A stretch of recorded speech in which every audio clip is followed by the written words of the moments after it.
Welcome guys in your own YouTube channel Kritika study point. और आज मैंने तैयार किया है 40 मल्टीपल चॉइस क्वेश्चन का एक विशाल संग्रह जो आपके आगामी बोर्ड एग्जाम के पॉइंट ऑफ व्यू से बहुत ही इंपॉर्टेंट होने वाले हैं। तो गाइस, जैसे कि इस चैप्टर का एक्सप्लेनेशन मैं पहले ही 2 वीडियोस में कर चुका हूं और जिन लोगों ने देखा है उनके लिए तो ये प्रश्न बहुत ही आसान लगने हैं, लेकिन जिन लोगों ने नहीं देखा है उन लोगों के लिए मैं उन वीडियोस की लिंक इसके डिस्क्रिप्शन बॉक्स में डाल दिया हूं। आप वहां से जाकर इसे देख सकते हैं, क्योंकि यह चैप्टर बहुत ही इंपॉर्टेंट होने वाला है आपकी आगामी जो बोर्ड एग्जाम है उसके पॉइंट ऑफ व्यू से। तो गाइज, आइए शुरू करते हैं, लेते हैं इसके पहले क्वेश्चन को, क्योंकि यह इंग्लिश और हिंदी ये 2 चैप्टर्स को सेकेंडरी जो स्टूडेंट होते हैं सीनियर सेकेंडरी के, वह इस लेवल पे आकर के बहुत ही मीन हिंदी और इंग्लिश 2 सब्जेक्ट को, माफ कीजिएगा चैप्टर नहीं, 2 सब्जेक्ट्स को बहुत ही हल्के में ले लेते हैं। लेकिन जब उनकी रिजल्ट आता है ना, तो जो उनके कोर सब्जेक्ट्स हैं, चाहे वो पीसीबी के हो, पीसीएम के हो या कॉमर्स मीन बैकग्राउंड के हो, तो उन बच्चों के लिए अकाउंट्स, बीएसटी और इकोनॉमिक्स ये ज़्यादा इंपॉर्टेंट लगता है। लेकिन जब रिजल्ट आता है ना, तो ये 2 सब्जेक्ट्स जिनको वो हल्के में लिए रहते हैं, जिन लोगों ने थोड़ा सा फोकस किया होता है उनकी रिजल्ट तो काफ़ी अच्छी आ जाती है। लेकिन जिन बच्चों ने इसको अवॉइड किया रहता है, तो उसमें 99, 98 और 100 ऐसे कोर सब्जेक्ट्स में उनके आ जाते हैं और इंग्लिश हिंदी उनको मात्र 80, 85 तक ले जाके रोक देता है। क्यों? क्योंकि उन लोगों ने इसको जो है प्राथमिकता नहीं दिया होता है, इस वजह से ऐसा हो जाता है। तो ठीक है बच्चों, शुरू करते हैं। इसके पहले मीन जो द थर्ड लेवल है उसका एक्सप्लेनेशन हम पिछले 2 वीडियोस में मैं कर चुका था। छोटे छोटे 2 वीडियोस बनाए थे, जिससे ये तो चैप्टर पहले से ही थोड़ा सा मीन डिफिकल्ट था, कॉम्प्लेक्स था, लेकिन उनके समझ के लिए मैंने इसको 2 पार्ट में बनाया था ताकि उनको कॉम्प्लेक्स न लगे। तो अगर आपने देखा है तो ठीक है, एक बार चेक कर लीजिए आपको आ रहा है कि नहीं आ रहा है। अगर क्वेश्चन आ रहा है तो इसका मतलब आपको चैप्टर्स बहुत अच्छे से आता है। अगर नहीं आ रहा है तो ये आपके लिए अलर्ट होने का विषय है। आप जा करके उस चैप्टर्स की जो वीडियोस हैं उसको देख लीजिए, फिर आकर के करते हैं। एक बार आते हैं बच्चे, चेक कर लीजिए अपने आप को, और कोई भी क्वेश्चन को स्किप करके जो है देखने की कोशिश मत कीजिएगा, हल्के में ना लीजिएगा, क्योंकि ये क्वेश्चन कहीं से मैंने रेडीमेड नहीं उठाया है। मैंने खुद जो है अपने प्रीवियस ईयर क्वेश्चंस को देख करके इसके आधार पे मैंने जो मोस्ट इंपॉर्टेंट क्वेश्चंस है ना उनको जो है मैंने एक सीरीज दी है आपको। इसको हल्के में ना लीजिएगा। 40 क्वेश्चंस हैं इसमें बच्चों, और इस 40 क्वेश्चन को फर्स्ट क्वेश्चन से लेके लास्ट तक आप देखिएगा। भले ही आप अपनी वीडियो की स्पीड जो है बढ़ा सकते हैं और इसको पूरा देख सकते हैं, क्योंकि यह आपके लिए बहुत इंपॉर्टेंट है। तो आइए बच्चे, शुरू करते हैं क्वेश्चन नंबर फर्स्ट से। What is the significance of 1894 in the lesson? यह एक वर्ष है, मीन ईयर का मतलब नाम दिया है। भले ही स्टोरी हमारी 1920 के आसपास लिखी गई है, द थर्ड लेवल ये, लेकिन यहाँ पर इस पूरे चैप्टर में 1894 की बात किया है नैरेटर ने, 19th सेंचुरी की बात किया है। तो यह क्यों किया है इसको हम देखते हैं। इसके 4 विकल्प दिया है कि इट वाज पास्ट, क्योंकि 1894 का जिक्र इस चैप्टर में, इसका इंपॉर्टेंस इसलिए था क्योंकि यह पास्ट था। No, authors parents were alive, जो ऑथर के यानी कि नरेटर के जो पेरेंट्स थे वो जिंदा थे। ऑथर्स चाइल्डहुड टाइम, ये ऑथर के चाइल्डहुड का जो टाइम था। Representing a peaceful romantic living time, तो ये हमारा राइट आंसर होगा, क्योंकि वह गेल्सबर्ग इलिनोइस की बात करता है, जो मॉडर्न सिटी है न्यूयॉर्क, और जो 20th सेंचुरी है वह पूरी तरह से इंसान के दिमाग को फियर, वॉर, वरी से भर दिया है।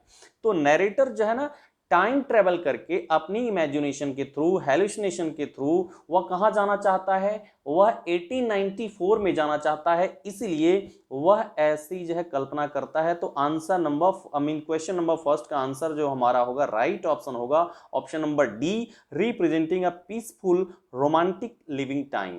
क्वेश्चन नंबर सेकंड लेते हैं बच्चे कि in what way do we try to overcome the insecurities of the represent harsh time. कह रहा है कि कौन से ऐसे तरीके हैं जिनके माध्यम से हम ये जो प्रेजेंट का जो हार्स टाइम्स है उसकी इनसिक्योरिटी पे हम ओवरकम कर सकते हैं, जीत हासिल कर सकते हैं। जो असुरक्षा की भावना है, जो वर्तमान की जो ऐसी हार्स टाइम्स में, ऐसे जटिल समय में, तो ऐसे इनसिक्योरिटीज पे हम ओवरकम कैसे कर सकते हैं, ये क्वेश्चंस अभी पूछा गया था, रिसेंटली आप लोगों से पूछा गया था ये क्वेश्चन जो है। तो इसमें जो है 4 ऑप्शन है आपके, by engaging ourselves in practical activities, by talking to friends and family, reading good books, all of these. तो कह रहा है ना कि by engaging ourself in practical activities, अपने आप को प्रैक्टिकल एक्टिविटीज में इंगेज करके कर सकते हैं। By talking to friends and family, लोग अपने दोस्तों और जो है परिवार वालों से बात करके, रीडिंग गुड बुक्स, और अच्छी जो है किताबें पढ़ करके, ऑल दीज, और ये सारी की सारी चीजें करके हम जो है क्या कर सकते हैं, मीन ऐसे हार्ड टाइम्स में, हार्श टाइम्स में इनसिक्योरिटीज की भावना जो हमारे दिमाग में आ रही है उस पर हम ओवरकम कर सकते हैं। तो ये चीजें हमारी क्या है, ऑल ऑफ दीज होगा, क्योंकि हम जितना ही अपने आप को बिजी रखेंगे इतना इमेजिनेशन करने का फालतू समय नहीं मिलेगा, अननेसेसरी, ऐसे ना ही यूटोपिया में जाने का समय मिलेगा ना ही डिस्टोपिया का समय मिलेगा। मीन ना तो अनप्लीजेंट इमेजिनेशन का टाइम मिलेगा ना ही हमें प्लीजेंट इमेजिनेशन का टाइम मिलेगा। तो इस तरह से, क्योंकि कहा जाता है ना कि empty minds is a devils place, इसलिए कहा जाता है ना कि खाली समय शैतान का घर होता है। तो ना तो हमारे पास खाली समय मिलेगा और ना ही हम अननेसेसरीली ऐसे इमेजिनेशन करेंगे। तो क्वेश्चन नंबर सेकंड का जो राइट ऑप्शन होगा ऑल दीज होगा बच्चों। ठीक है, चलते हैं क्वेश्चन नंबर 3 लेते हैं। What is Sam's letter testimony to in the lesson proving. कह रहा है ना कि सैम का जो लेटर था उसके लेशन जो है क्या मतलब जो है जताना चाह रहा है, उसके लेटर से क्या प्रतीत हो रहा है, क्या बताना चाह रहा है हमें। तो देखो, कह रहा है कि his acceptance to travel, his refusal to travel, Sam's accompanying Charles, Charles' tendency of escapism from the realities। तो सैम के लेटर के जो टेस्टिमोनी थी उससे लेशन को यह सिद्ध करता है कि सैम जो लेटर भेजता है ना, तो सैम वगैरह ना कहीं गया रहता है। टाइम टेबल आप क्या सोचते हो, टाइम टेबल पॉसिबल है क्या इस समय में? तो बिल्कुल नहीं है। तो सैम का जो लेटर है वो यह प्रूव करता है कि कहीं ना कहीं नरेटर जो है खुद ब खुद ऐसे काल्पनिक चीजें गढ़ रहा है कि उसका जो दोस्त है वह चला गया है गेल्सबर्ग इलिनोइस, वहां से लेटर भेज रहा है, ये लिख रहा है वो लिख रहा है। ऐसा कुछ नहीं हो रहा है, वो सब के सब नरेटर के मन का उपज है, इमेजिनी प्रोडक्ट ऑफ इमेजिनेशन है उसका जो।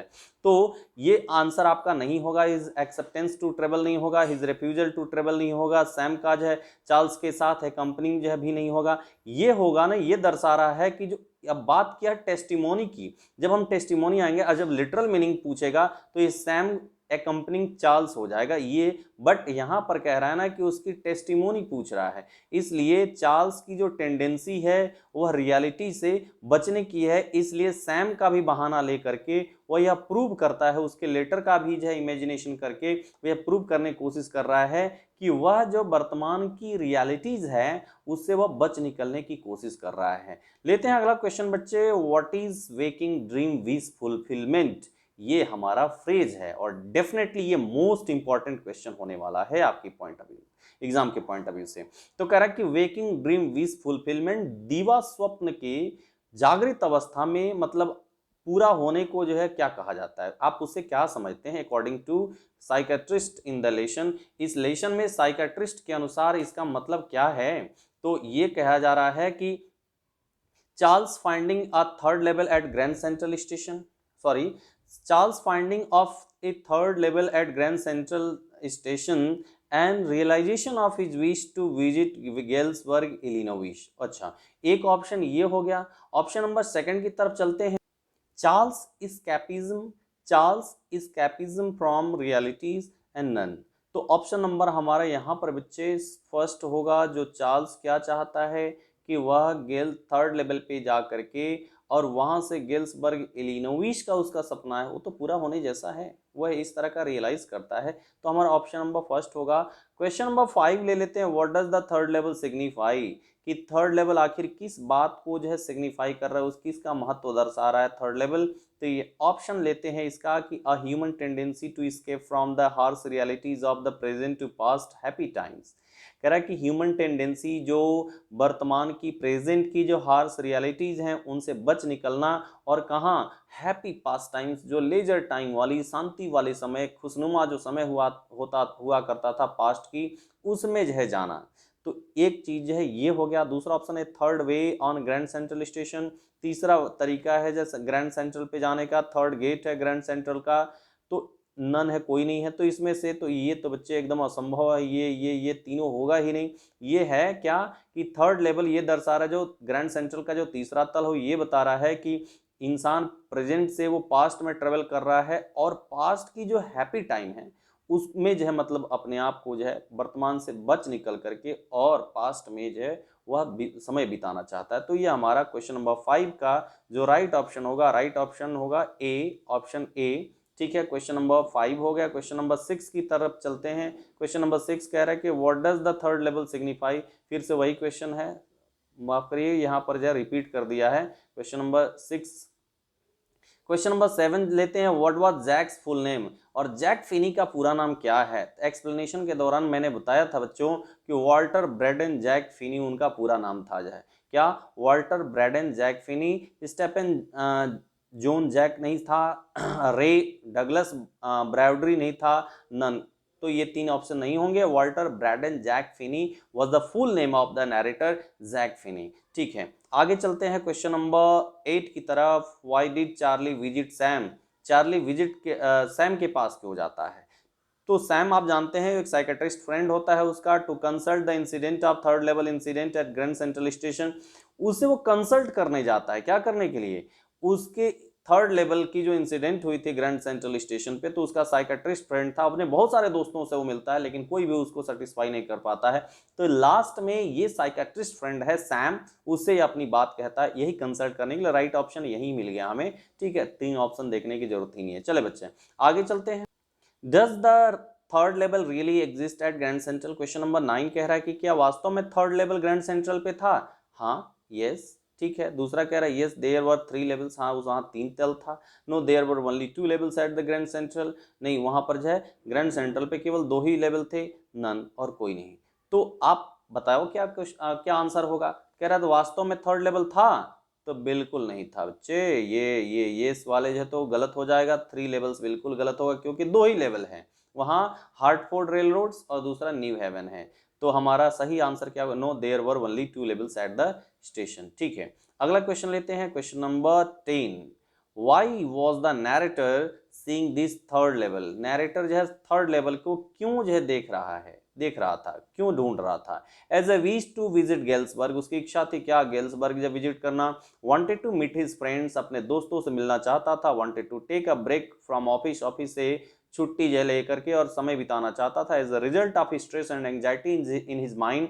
और ये क्या था, स्ट्रेस उसके दिमाग की, स्ट्रेस और एंजाइटी चिंता की का यह परिणाम था जिसके वजह से वो थर्ड लेवल की तरफ देख रहा था। तो इस सही आंसर क्या होगा बच्चों, ये होगा। क्योंकि बताया ना उसका साइकेट्रिस्ट फ्रेंड, क्योंकि वह अनहैप्पी था इसलिए उसके दिमाग में ऐसी चीजें जो है आ गई। ठीक है, अगला क्वेश्चन लेते हैं कि what does the psychiatrist explain to Charlie. Psychiatrist ने चार्ली से क्या जो है मतलब एक्सप्लेन किया। कहा कि third level is beautiful place, कि थर्ड लेवल जो है एक बहुत खूबसूरत जगह है। ये उसका साइकेट्रिस्ट फ्रेंड कहता है। Third level is worth seeing, कि हाँ थर्ड लेवल को देखना जो है बेकार नहीं होगा, इसको देखते रहो। थर्ड लेवल इज, तो ये उसके मन की कल्पना है, वो ये कहता नहीं है सैम वैम कहीं जाता नहीं है, ये अपने से जो है हेलुसिनेशन करता है। Third level is well maintain, third level जो कहीं था ही नहीं तो वेल मेंटेन कहाँ से होगा। That it was the result of stress and anxiety of his mind. तो ये जो है उसने कहा कि ये उसके दिमाग का जो है स्ट्रेस और एंजाइटी का रिजल्ट है। ठीक है, थर्ड लेवल जब था नहीं तो ब्यूटीफुल प्लेस कहां से हो सकता है। तो राइट आंसर क्या होगा हमारा, ऑप्शन नंबर डी होगा क्वेश्चन नंबर 11 का, that it was the result of stress and anxiety of his mind. ठीक है, ऑप्शन नंबर डी सही होगा क्वेश्चन नंबर 11 का। क्वेश्चन नंबर 12 ले लेते हैं इसके साथ ही बच्चे कि how did Charlie reach the third level. Charlie third level पे कहां पहुंचता है। इन हिज फैंटेसी ही टेक्स अ सबवे और corridor faster than a bus. तो अपनी फैंटेसी में, देखो यहाँ वर्ड आ गया, बार बार मैं जिक्र करता हूं कि ये जो चैप्टर है हमारा फैंटेसी है, एक कल्पना मात्र है। तो ठीक है, अपनी कल्पनाओं में कहाँ चला जाता है, वह एक सबवे लेता है, भूमिगत पार पथ जो होता है ना उसमें जैसे नीचे जाता है अंडरग्राउंड, और फिर वहां से कॉरिडोर से होते हुए मीन वह जो है निकलने की कोशिश करता है। मीन केवल उसकी इमेजिनेशन है ये चीजें, जो सोचता है ना कि बस से ज्यादा तेज उसके घर पहुंचा देगी। तो अब वो कॉरिडोर में घुसता है ना, सबवे में जाता है। ये सबवे ही एक ऐसी चीज है ना जो इंटरवेव कर रहा है प्रेजेंट को पास्ट से, और उसके साथ साथ जो है न्यूयॉर्क को गेल्सबर्ग से, ये सबवे ही। तो हमारा राइट ऑप्शन यही हमें मिल गया क्वेश्चन नंबर 12 का ए। क्या पूछ रहा, how did Charlie reach the third level. Charlie reach कैसे थर्ड लेवल पे पहुंच जाए, तो थर्ड लेवल था ही नहीं तो पहुंचता कैसे। तो ये होता है इन हिज फैंटेसी, कि अपने फैंटेसी में ही टेक्स अ सबवे, वह एक सबवे लेता है, और एक कॉरिडोर या कॉरिडोर में फास्टर देन ए बस, जो बस से ज्यादा तेज चलती है। ठीक है बच्चे, इसकी जो पीडीएफ है ना मैं डिस्क्रिप्शन में डाल दूंगा, वहां से आप लेकर के इसका प्रैक्टिस कर सकते हो। ठीक है बच्चों, क्वेश्चन नंबर नेक्स्ट क्वेश्चन की तरफ बढ़ते हैं, क्वेश्चन नंबर 13 की तरफ। क्वेश्चन नंबर 13 कह रहा है what was the third level. Third level था क्या? A third tier on the station, station का थर्ड टियर था। A third storey on the station, station की तीसरी मंजिल थी। An imaginary discovery of the narrator's mind, और कह रहे हैं एक काल्पनिक जो खोज थी नरेटर की दिमाग की। तो ये हमारा राइट ऑप्शन यहाँ होगा, ना कि ये, ना कि ये, ना कि ये। यानी कि थर्ड लेवल क्या था? एक काल्पनिक खोज थी, इमेजिनरी डिस्कवरी थी नरेटर की माइंड का। तो ये आप जो है समझते जाइए एक एक चीज, क्योंकि थर्ड लेवल बहुत इंपॉर्टेंट है, एक बार फिर मैं कह रहा हूं। नेक्स्ट क्वेश्चन लेते हैं, question number 14। What did Charlie see at the third level. Charlie ने थर्ड लेवल पे क्या क्या देखा? क्या देखा उसने? Flickering gas lights and people with funny moustaches, लपलपाती हुई गैस की लाइट्स देखा, और लोगों के ऐसे फनी मतलब जो है काफी बेतुके ऐसे मजाकिया वाले जो है मूछे देखा वहां। ब्रास स्पुटन्स भी देखा था। Men wearing a tan gabardine suit and straw, तो गैब्रेडाइन सूट एंड स्ट्रा टोप जो है भी देखा। ऑल ऑफ दीज, ये सब भी देखा। तो अगर आप देखेंगे तो वहां पर क्या था? तो ये गैब्रेडाइन सूट तो एक्चुअली वो पहन रखा था, लेकिन टाइनी लेपल्स भी उस पर लगा रखा था। ठीक, तो ये हमारा जो है राइट ऑप्शन में ऑल ऑफ दीज में चलेंगे, क्योंकि फ्लिकरिंग गैस लाइट भी देखा था, ब्रास स्पुटन्स भी देखा था, और वो जो पर्सन को भी देखा था जो वहां पर जो क्या सूट लगा रखा था, जो सूट पहन रखा था। थोड़ा सा ये गैब्रेडाइन सूट वाला भी जो मीन्स एक तरह से सही ऑप्शन नहीं है, लेकिन फिर भी ये हम लेके चलेंगे ऑल ऑफ दीज को। नेक्स्ट क्वेश्चन लेते हैं, why was Louisa Charlie worried. कह रहा है कि लुइसा की जो वाइफ थी, कौन, सॉरी, जो लुइसा वाइफ थी किसकी, मीन चार्ली की, वह क्यों चिंतित थी? Why was Louisa Charlie's wife worried, Charlie की पत्नी लुइसा चिंतित क्यों थी? Knowing the incident of third level, जब वो मतलब थर्ड लेवल के इंसिडेंट को जानते हुए चिंतित थी। For not getting tickets, ticket नहीं मिल रहा था इसलिए, टिकट्स वर डिलेड, टिकट में देरी हो रहा था इसलिए। सैम वाज स्कैरिंग, सैम जो है क्या था? स्कैरिंग था। सैम मतलब जो इस तरह से उसको डरा दिया था, इस वजह से जो है। अब क्या कह रहे हैं ना कि इसमें सैम की सॉरी लुइसा जो थी चार्ली की पत्नी, वो इसलिए जो है मतलब चिंतित थी क्योंकि वह थर्ड लेवल का जो इंसिडेंट है उसके दिमाग में आ गया था। क्या कि इस ये ऐसी ऐसी कल्पनाएं कर रहे हैं, इसका मतलब इंसान तभी करता है जब वो अनहैप्पी होता है, स्ट्रेस और एंग्जाइटी जो होता है। तो इसलिए उसकी पत्नी जो एकदम काइंड ऑफ मैड हो गई थी। ठीक है, आगे चलते हैं, क्वेश्चन नंबर 16 की तरफ है। Why does Charlie want to visit Galesburg.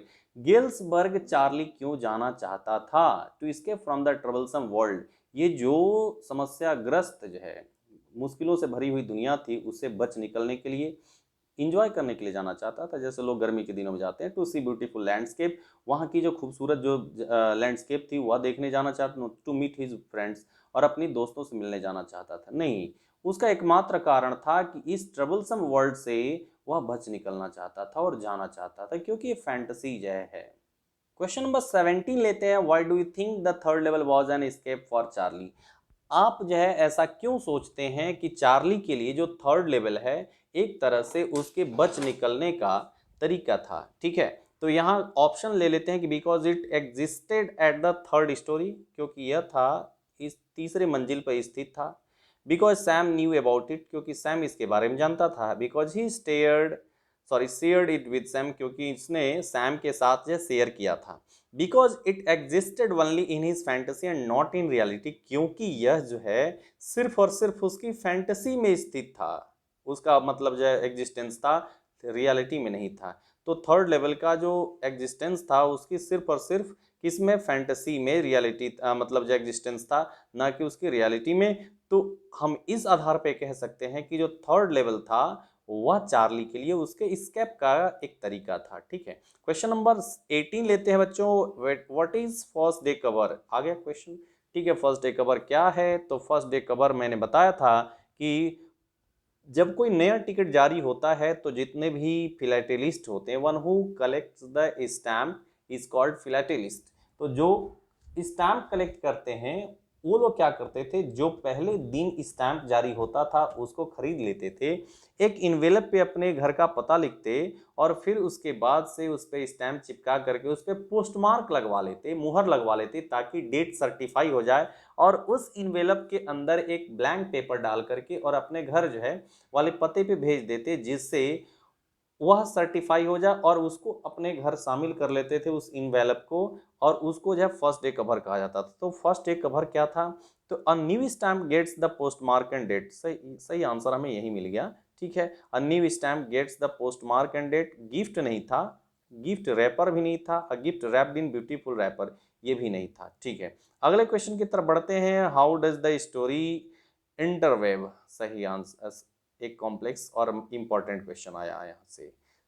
ठीक है, how does the story interview fantasy and reality, ये जो स्टोरी है फैंटेसी और रियलिटी के बीच में, कल्पना और वास्तविकता के बीच में कैसे बुनती है, कैसा एक तरह से इंटरवीव है जो है। तो अगर for Charlie's tendency to treat harsh realities with his imaginary third level, it presents imagination happens on central station none।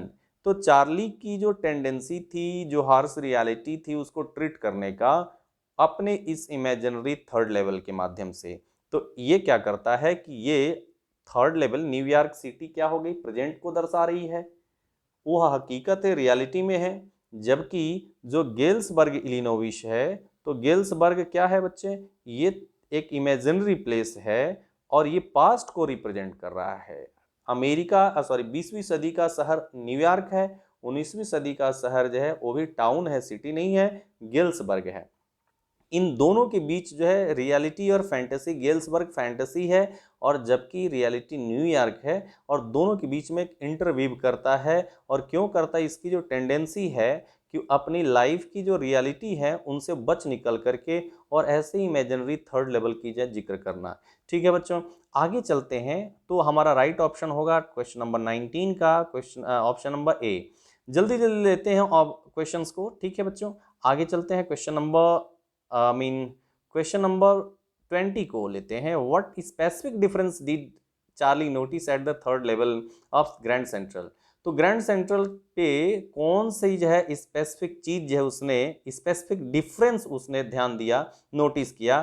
तो एवरीथिंग वाज वेयर्ड, क्या था, सब कुछ जो है थोड़ा सा अलग लग रहा था, एकदम डरावना लग रहा था, मीन बेतुका लग रहा था। Everything was old styled and smaller in size, सब कुछ पुराना पुराना सा लग रहा था और साइज में स्मॉलर था। एवरीथिंग वाज टू बिग, सब कुछ बहुत बड़ा था। एवरीथिंग वाज शाइनिंग, सब कुछ चमक रहा था। नहीं, तो सेकंड लेवल और फर्स्ट लेवल की तुलना में वहां पे थर्ड लेवल पे सारी चीजें जो है ओल्ड स्टाइल की थी और स्मॉलर इन साइज थी। ये चीजें उसने ध्यान दिया था कहां पर, थर्ड लेवल पे।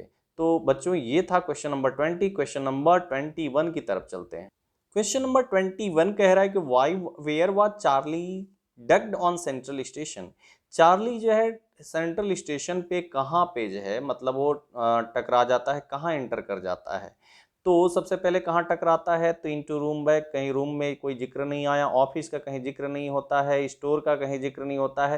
तो an arched door heading for subway, जहाँ से सबवे के लिए एक आर्च्ड डोर था, वहां पर जो है मतलब वो सीधे डक्ड होता है। तो ये हमारा राइट ऑप्शन होगा क्वेश्चन नंबर 21 का। क्वेश्चन नंबर 22 ले लेते हैं बच्चे इसके साथ ही। Where was Charlie often lost, Charlie जो है प्रायः कहाँ पे गायब हो जाता है। ठीक है, कहाँ गायब हो जाता था, फ्रॉम ए ट्रेन, एक ट्रेन से गायब हो जाता था, फ्रॉम ए फुटपाथ, एक फुटपाथ से हो जाता था, फ्रॉम एन एस्केलेटर, और एस्केलेटर से हो जाता था, from a subway faster than bus at Grand Central the central station, और उस सबवे से हमेशा जो है गेट लॉस्ट हो जाता था, गायब हो जाता था।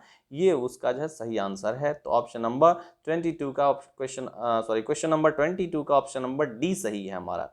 नेक्स्ट क्वेश्चन की तरफ बढ़ते हैं। क्वेश्चन नंबर 23 लेते हैं। What did Charlie find in his stamp collection. तो चार्ली अपनी स्टैम्प कलेक्शन में क्या पाता है, ओल्ड एड्रेसेस पाता है, हेयर स्टाइल्स पाता है, ओल्ड लेटर्स पाता है, फर्स्ट डे कवर पाता है, तो उनके बीच में जो है वो क्या पाता है, लेटर्स, स्टाइल्स और एड्रेसेस का कहीं कोई जिक्र नहीं है। फर्स्ट डे कवर उसको मिलता है जिसपे उस इमेजिनेशन वाली जो चीज़ों में वो सैम का लेटर जो है शामिल करता है। आते हैं आगे क्वेश्चन नंबर 24 की तरफ। What happens when Charlie enters the Grand Central station. क्या होता है जब चार्ली ग्रैंड सेंट्रल स्टेशन पे जो है एंटर करता है।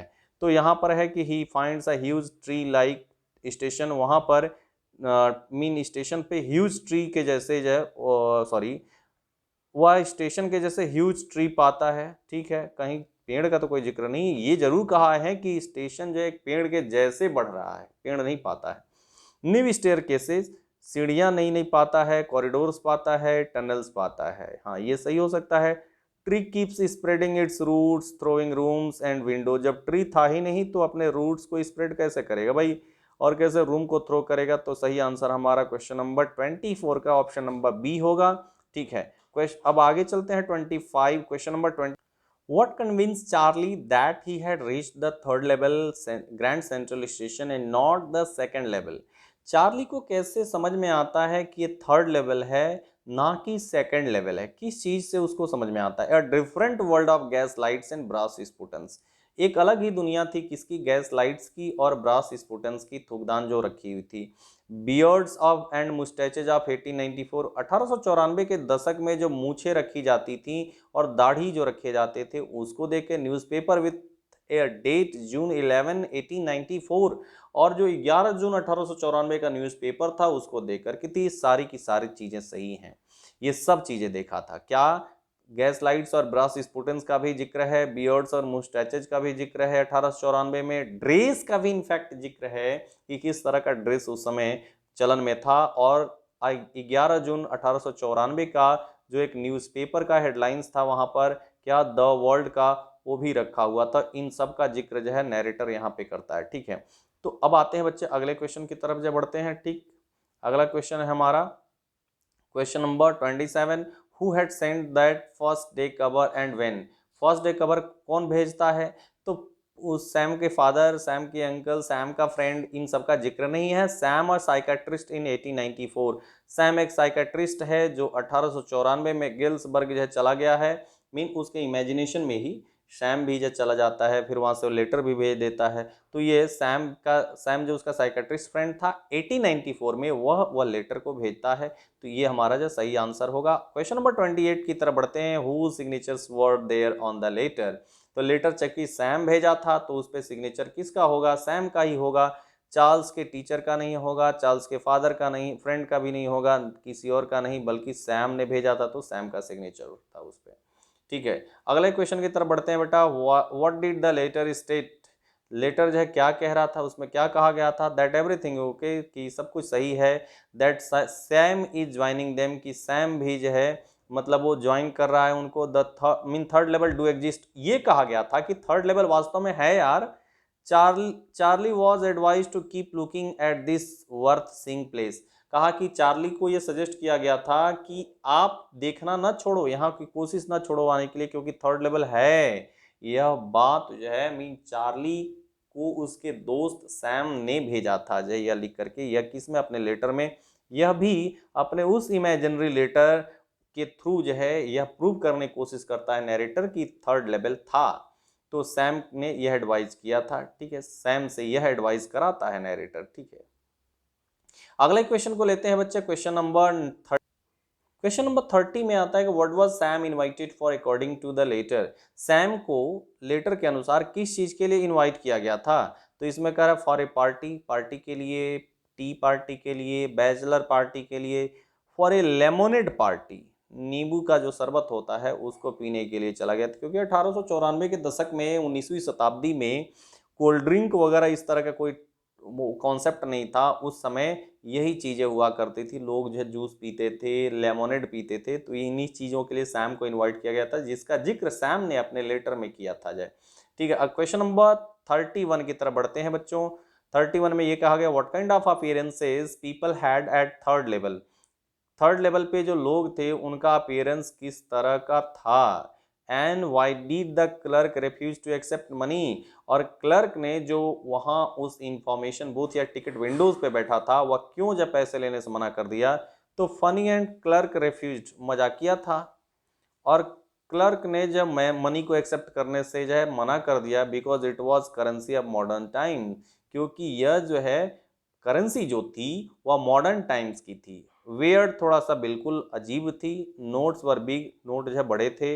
वियर्ड था, नोट्स वर टॉर्न, फटा चिथड़ा नोट था। वियर्ड नोट्स वर वेट, नोट भीग चुके थे, थोड़ा सा अलग थे। तो ये सब इन सब का जिक्र नहीं है, सिर्फ ये कहा गया कि चूंकि वो मनी नहीं है, these are not money mister, कहा ना कि ये पैसे नहीं हैं, अगर आप मुझे धोखा देने की कोशिश कर रहे हो तो आपको जो है जेल में डाल दिया जाएगा, बहुत दूर भाग नहीं पाओगे। तो ये चूंकि मनी जो है बिल्कुल अलग था, इसलिए उसने लेने से मना कर दिया। अगला क्वेश्चन है, what is the theme of the lesson, lesson का थीम क्या है? ह्यूमन टेंडेंसी ऑफ स्कैपिज्म, कह रहा है ना कि जो मानव की प्रवृत्ति है क्या बच निकलने का, from A harsh reality of present, present की जो हार्श रियलिटी होता है उससे बच निकलने का। टाइम ट्रेवलिंग, टाइम ट्रेवलिंग को दिखाता है। Self destruction for the benefits of other, दूसरों की जो लाभ के लिए अपना का जो खुद का नुकसान कराना। Destiny overpowers one's action, और किसी के भी जो है एक्शन में भाग्य का क्या ओवर पावर्स, मतलब उसकी काफ़ी ज़्यादा शक्ति होना किसी का जब। तो इन सब चीज़ें जो है बकवास हैं, इन सब का कहीं कोई जिक्र नहीं है। जो मानव की टेंडेंसी है वह अपनी हार्श रियलिटी है प्रेजेंट की, उससे बच निकलने की प्रवृत्ति को दर्शाता हुआ यह लेशन है। क्योंकि नैरेटर भी इसी तरह से थर्ड लेवल का इमेजिनेशन इसलिए किया था क्योंकि वह अपनी प्रेजेंट के कंडीशन को, हार्श रियलिटी को वह एक्सेप्ट नहीं कर पा रहा था। अगला क्वेश्चन है, why did the clerk refuse to accept money, ये अभी हम लोगों ने क्वेश्चन किया, क्वेश्चन रिपीट हो गया है। तो अगले क्वेश्चन की तरफ बढ़ते हैं। क्वेश्चन नंबर 34 कह रहा है, why did Sam want to start hay feed and grain business in 1894? Sam 1894 में ऐसे भूसे घास वाली या चारे वाली जो है बिजनेस, अनाज वाली बिजनेस क्यों शुरू करना चाह रहा था 19वीं सदी में जाकर के? कहाँ पे? गेल्सबर्ग इलिनोइस में। तो ऑप्शन देखते हैं, हेटेड हिज करंट प्रोफेशन, जो उसका वर्तमान का प्रोफेशन था उसे घृणा करता था। Wanted to escape the frustration of modern life, अब वह जब मॉडर्न लाइफ का जो फ्रस्ट्रेशन था उससे वो बच निकलना चाहता था, यहाँ से भाग जाना चाहता था। Wanted to leave his friends company, वह अपनी दोस्त की कंपनी में संगत में रहना चाहता था। Wanted to earn more money, ज़्यादा पैसा कमाना चाहता था। तो सही आंसर हमारा क्या होगा? ऑप्शन नंबर बी होगा, क्योंकि वह अपनी मॉडर्न लाइफ के फ्रस्ट्रेशन से बच निकलना चाहता था। अगले क्वेश्चन को लेते हैं, क्वेश्चन नंबर 35 की तरफ आते हैं। The phrase try to skin means, ये किसने कहा था? तो उस जो पर्सन बैठा था इंफॉर्मेशन बूथ पे, उसने कहा था कि the phrase try to skin, कि मुझे धोखा देने की कोशिश मत करो। इसका मतलब था क्या? Try to cheat, try to counsel, try to show, try to clarify. तो ये तीन नहीं होगा, ट्राई टू चीट यहाँ पे राइट ऑप्शन होगा। अगले क्वेश्चन की तरफ बढ़ते हैं बच्चे। अगला क्वेश्चन है, what do you mean by temporary refuge? Yes, temporary refuge ही है क्या? शेल्टर फॉर शॉर्ट टाइम, कुछ देर के लिए shelter. Shelter for long time, long time तो होगा नहीं। शेल्टर होम, घर का जब लेना, शेल्टर लेना नहीं। तो टेम्परेरी रिफ्यूज का मतलब शेल्टर फॉर शॉर्ट टाइम होगा, right option. Option number A, question number 36 का। क्वेश्चन नंबर 37 लेते हैं इसके साथ ही। According to Sam the dash is full of insecurity, fear, war and worries, क्या भरा हुआ है पूरी तरह से? ये जो फियर, वॉर, वरीज से क्या चीज भरा है? गेल्सबर्ग भरा है? नो। चार्ली भरा है? नो। क्या भरा है? ये संसार ही जो है 20वीं सदी जो फर्स्ट वर्ल्ड वॉर के बाद से पूरी तरह से इनसिक्योरिटी, फियर, वॉर, वरीज से भरा हुआ है। तो ये हमारा क्वेश्चन नंबर 37 था। अब बच रहे हैं बेटा केवल 3 क्वेश्चन इस सीरीज में, उसको भी फटाफट लेते हैं, ठीक है।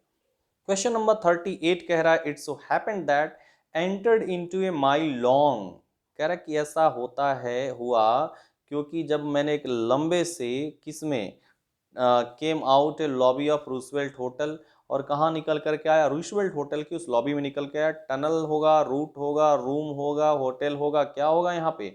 तो टनल की बात किया है कि पूरे न्यूयॉर्क सिटी के नीचे माइट बी एक लंबा सा जो मिलो जो है, क्या है? लंबा टनल है, और उसका जो है जगह जगह पे एंट्रेंस है। तो टनल की बात किया है, तो राइट ऑप्शन हमारा ए होगा 38 का। क्वेश्चन नंबर 39 ले लेते हैं इसके साथ ही। According to the author which US president had habits like this, और इसके ही जैसे किस यूएस प्रेसिडेंट का, अमेरिकन प्रेसिडेंट का आदत थी? डोनाल्ड ट्रंप की आदत थी, जॉर्ज डब्ल्यू बुश की आदत थी, रूजवेल्ट की आदत थी, अब्राहम लिंकन की आदत थी। क्या करने का? स्टाम्प कलेक्शन की आदत किसके थी? तो Abraham Lincoln, George W Bush और डोनाल्ड ट्रंप। तो डोनाल्ड ट्रंप और ये जॉर्ज डब्ल्यू बुश, तो ये जो है हमारी भी 21वीं सदी के ये लीडर थे, यूएस प्रेसिडेंट थे। अब्राहम लिंकन जो थे वह बहुत पुराने थे, ठीक है। लेकिन रूजवेल्ट की ये बात की गई थी, यूएस प्रेसिडेंट रूजवेल्ट की बात की गई थी, तो रूजवेल्ट हमारा राइट ऑप्शन होगा, ठीक है, रूजवेल्ट, ठीक है। लास्ट क्वेश्चन को ले लेते हैं बच्चे इसके साथ ही साथ। According to the author which US president had habit like this, वही क्वेश्चन है सेम कि किस यूएस प्रेसिडेंट की आदत थी क्या? फिलाटेलिस्ट का काम करना। वही सेम क्वेश्चन यहाँ पे रिपीट हुआ है, तो वो होगा क्वेश्चन सॉरी मीन जो हमारा प्रेसिडेंट है रूजवेल्ट, उसकी आदत थी क्या करने का? टिकट कलेक्ट करने का। उसका एग्जाम्पल दे करके नैरेटर ये सिद्ध करता है कि वो लोग भी तो फिलाटेलिस्ट करते थे, वो भी तो स्टैम्प कलेक्ट करते थे, तो इसका मतलब वो लोग भी भागते थे हकीकत से। तो आज के लिए बस बच्चे ये 40 क्वेश्चन का जो हमारा सीरीज है, यह जो है आज यहाँ पे समाप्त होता है। और बहुत जल्दी जो है इस सारे के सारे क्वेश्चन स्टोरीज का मैं एमसीक्यूज लेके आने वाला हूँ। एक बार फिर से चेक करिए, इसका पीडीएफ का जो है मैं लिंक अपने डिस्क्रिप्शन बॉक्स में डाल दिया हूँ, वहां से जाके इसको डाउनलोड करके आप चेक कर सकते हैं। क्योंकि ये जो क्वेश्चन हैं ये मैंने खुद से फ्रेम किए हैं, यहाँ कहीं से भी कॉपी पेस्ट वाली चीज़ें नहीं है, क्योंकि मुझे जो जो लगा कि ये क्वेश्चन आपके बोर्ड एग्जाम में आ सकता है उसको ही मैंने लिया है। तो बस आज के लिए इतना ही बच्चे, मिलते हैं अगली वीडियो में। Thanks for watching this video.